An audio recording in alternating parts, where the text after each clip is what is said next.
আসসালামু আলাইকুম সুধী দর্শক, আমরা ছুটির দিন অর্থাৎ শনিবারে পৌঁছে গেলাম নারায়ণগঞ্জে অবস্থিত ঐতিহাসিক পানাম নগরীতে। তো যেই আমরা ঠিক দুপুর 1টার পরে আধা ঘন্টা একটা ব্রেক থাকে, তার কিছুক্ষণ পরেই আমরা কিন্তু প্রবেশ করি। আমাদের সাথে ছিলেন পাইলট এক্সক্লুসিভ ব্লগের যে কর্ণধার পাইলট স্যার ছিলেন রুহুল আমিন, এবং সেই সাথে জুনিয়র তৈবুর।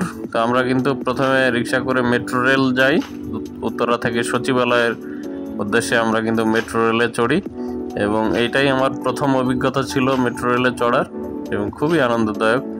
এবং মেট্রো রেলটা বাংলাদেশের জন্য আমি বলবো এই জ্যামের শহরে একটি আশীর্বাদ। তো আমাদের ভাড়া পড়েছিল উত্তরা থেকে সচিবালয় জন প্রতি 100 টাকা। তারপরে আমরা সচিবালয় নেমে আমরা বাস ধরি।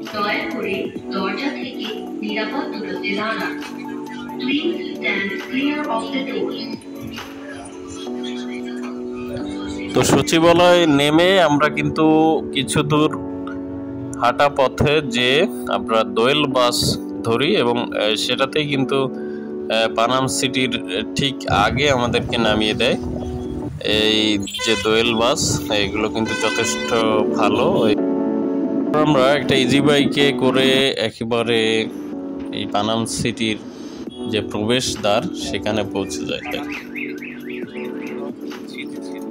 এখানে তাদের শাসনের কারণে আজকে এটা অভিশপ্ত নগরী হিসেবে পরিণত হয়েছে।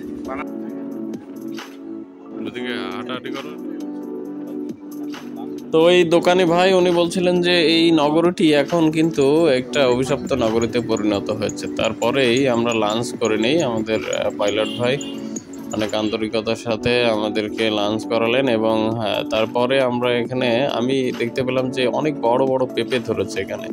এরকম জায়গাতেও যে এত সুন্দর কৃষিকাজ এবং এত সুন্দর ফলন হয় সেটা দেখুন। তারপর আমরা প্রবেশ করি এই গেটে। এখানে প্রবেশ মূল্য কিন্তু প্রতি জনের 20 টাকা মাত্র। এই ঐতিহাসিক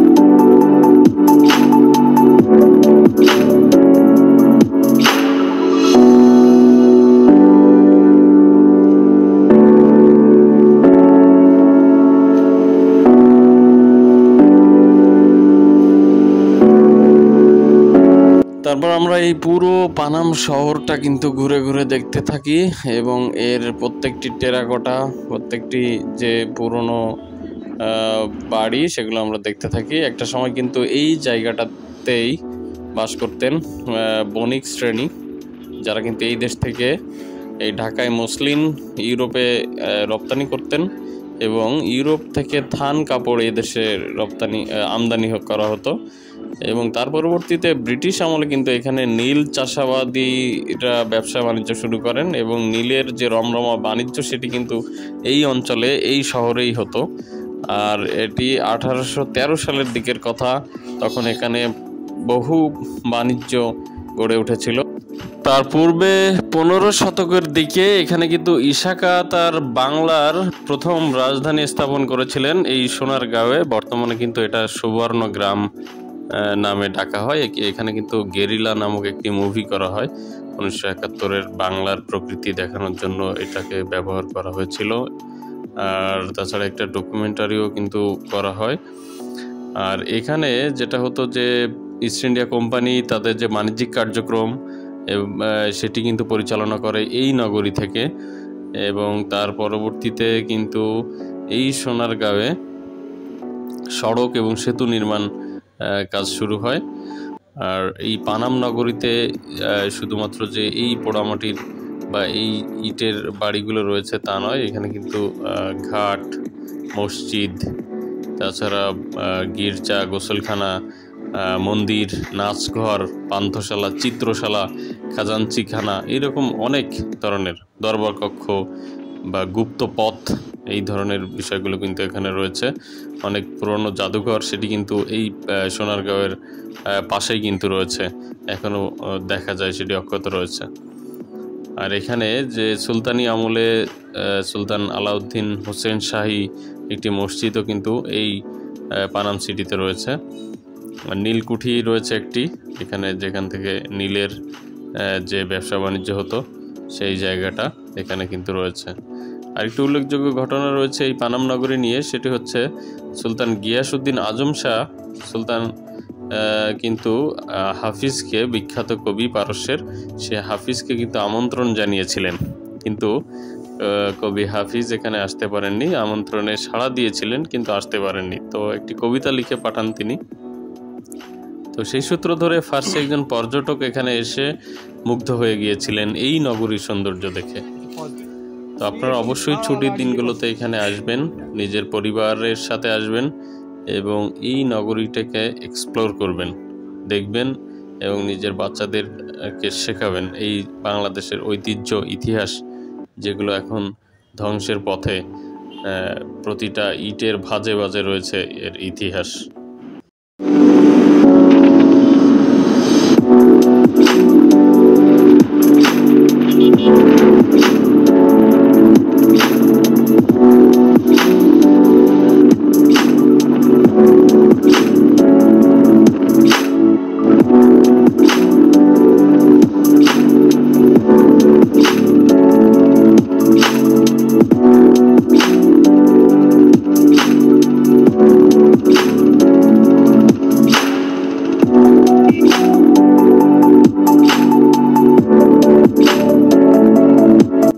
তো প্রিয় দর্শক, এই মধ্যযুগে সোনারগাঁ বাংলার রাজধানী হওয়ার পর কিন্তু পানামনগর ব্যাপক উৎকর্ষ লাভ করে, কিন্তু ব্রিটিশরা যখন থেকে এই বাংলার নিয়ন্ত্রণ নেয় তারপর থেকে কিন্তু এখানকার সম্ভ্রান্ত মুসলিমরা ব্রিটিশদের সঙ্গে অসহযোগিতা করায় ব্রিটিশরা এখানকার বাসিন্দাদের প্রভাব প্রতিপত্তি কমানোর উদ্যোগ নেয়।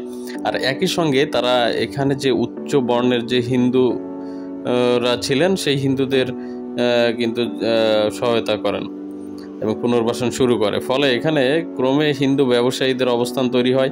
আর একই সঙ্গে অতীতে বসবাসকারী অনেক ব্যবসায়ী যারা কিন্তু ব্রিটিশদের সঙ্গে সহায়তা করেনি, তারা ক্রমেই এই এলাকা ছেড়ে চলে যেতে বাধ্য হয়। ফলে পানাম নগরের এই যে বিস্তীর্ণ এলাকা আপনারা দেখছেন, এখানে কিন্তু ক্ষতিগ্রস্ত হয় এবং অনেক অনেক বাড়িঘর কিন্তু ভেঙে ফেলা হয়।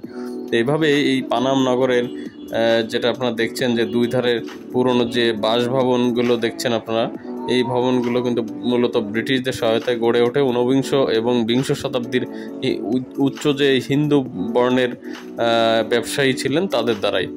আর ব্রিটিশরা চলে যাওয়ার পর এইসব ব্যবসায়ীদের প্রতিপত্তিও কিছুটা কমে যেতে শুরু করে, আর এই ভবনগুলো কিন্তু পরিত্যক্ত হতে থাকে। ফলে আস্তে আস্তে আশপাশের লোক দ্বারা দখল হতে থাকে এই জায়গাগুলো। আর 2009 সালে স্থানীয় প্রশাসনের উদ্যোগে এই পানাম নগরীকে পুনরায় সম্পূর্ণভাবে দখলমুক্ত করা হয় এবং এটিকে কিন্তু আস্তে আস্তে একটি পর্যটন নগরীতে পরিণত করে ফেলা হয়। পানাম নগরীতে কিন্তু ছোট্ট একটি খাল ছিল, আর এই খালটির উপরে একটি সেতু ছিল যার কোনো অস্তিত্ব আর অবশিষ্ট নেই। অযত্ন আর অবহেলায় কিন্তু পানাম নগরের বাড়িগুলোতেও শ্যাওলা ধরেছে, ভেতরের পরিবেশটা স্যাঁতসেঁতে গুমট, আর বাড়িগুলোর দেয়ালে গজাচ্ছে গাছপালা। অনেক বাড়ির ভিতরে ঢুকে গেছে গাছের শিকড়, অনেক ঘরের চৌকাঠ ও রেলিং খুলে পড়ছে, চুরি হচ্ছে কড়িকাঠ ও তক্তা। ফলে বিভিন্ন সময় কিন্তু বাড়িগুলোর ছাদ ধসে পড়ছে, ভেঙে পড়ছে সিঁড়ি ও দেয়াল। পরিত্যক্ত এসব বাড়িগুলোর অনেকগুলোতে মানুষ কিংবা পশু পাখি মলমূত্র ত্যাগ করে থাকে। অনেক বাড়িরই কিন্তু সিরামিক টাইলস এগুলোতে ভাঙন ধরেছে, খিলান ধরেছে, মরিচা ধরেছে। তো এই যে কাজগুলো আপনারা অবশ্যই সচেতনভাবে এখানে ঘোরাফেরা করবেন। এখানে অবশ্যই এই ধরনের অনৈতিক কাজ কেউ করবেন না। কোনো বাড়ির কার্নিশে কিন্তু আগাছাও গজিয়েছে এবং খিলানে কিন্তু মরিচা ধরেছে, এমনটি দেখা গেছে আমাদের চোখে। আর এগুলো সরকার এবং প্রশাসন তারাও যথেষ্ট পরিমাণে এখন চেষ্টা করে যাচ্ছে এই জায়গাটিকে সংরক্ষণ করার জন্য, এই ঐতিহাসিক নিদর্শনটিকে টিকিয়ে রাখার জন্য। আর এই পানাম নগরীর যে ঐতিহ্য এবং ইতিহাসকে গুরুত্ব দিয়ে বাংলাদেশ সরকারের পক্ষ থেকে কিন্তু এর পুনরুদ্ধারে বিভিন্ন ধরনের পদক্ষেপ নেওয়া হয়েছে। সরকারিভাবে যে প্রত্নতত্ত্ব অধিদপ্তর, তারা কিন্তু পানাম নগরের প্রাচীন স্থাপত্য ও অবকাঠামো সংস্কারের সংরক্ষণ নামে একটি প্রকল্প কিন্তু ইতিমধ্যে চালু করেছেন এবং আপনারা অবশ্যই এখানে আসবেন এবং এই জায়গাটা, এই যে সুবর্ণ গ্রাম, এই জায়গাটা ঘুরে দেখবেন। ঐতিহাসিক পানামনগর, পানাম সিটি দর্শন সেটা কিন্তু শেষ করলাম। আর এখন আমরা এখানে লাল চা খাবো। এই সুন্দর একটি দোকান, তার ব্যাকওয়ার্ডে কিন্তু অবস্থিত এই সুন্দর একটি পরিবেশ। সেখানে আমরা আছি, এখানে আমাদের পাইলট স্যার আছেন, আর তৈবুর ছোট ভাই, রুহুল আমিন ছোট ভাই এখানে আছে। তো সঙ্গে থাকুন, দেখতে থাকুন। তারপর আমাদের পাইলট স্যার একটি উবার কল করেন, থ্যাংক ইউ স্যার। তারপর আমরা চলে আসি। ঢাকা শহরের জ্যামকে এড়িয়ে চলার অন্যতম উপায় হচ্ছে এই এলিভেটেড এক্সপ্রেসওয়ে। আর এই যে নিদর্শন, কোনো কিছুই কিন্তু চিরস্থায়ী নয়। তো সকলে ভালো থাকবেন, সকলের জন্য দোয়া, আমাদের জন্য দোয়া করবেন। আসসালামু আলাইকুম। সবাই ভালো থাকুন, সুস্থ থাকুন। পুরো পৃথিবীর সকল মানুষের জন্য অনেক অনেক দোয়া ও শুভকামনায় আজকের ভিডিও এখানে শেষ করছি। সকলকে অনেক অনেক প্রীতি ও শুভেচ্ছা এবং ধন্যবাদ। আল্লাহ হাফেজ।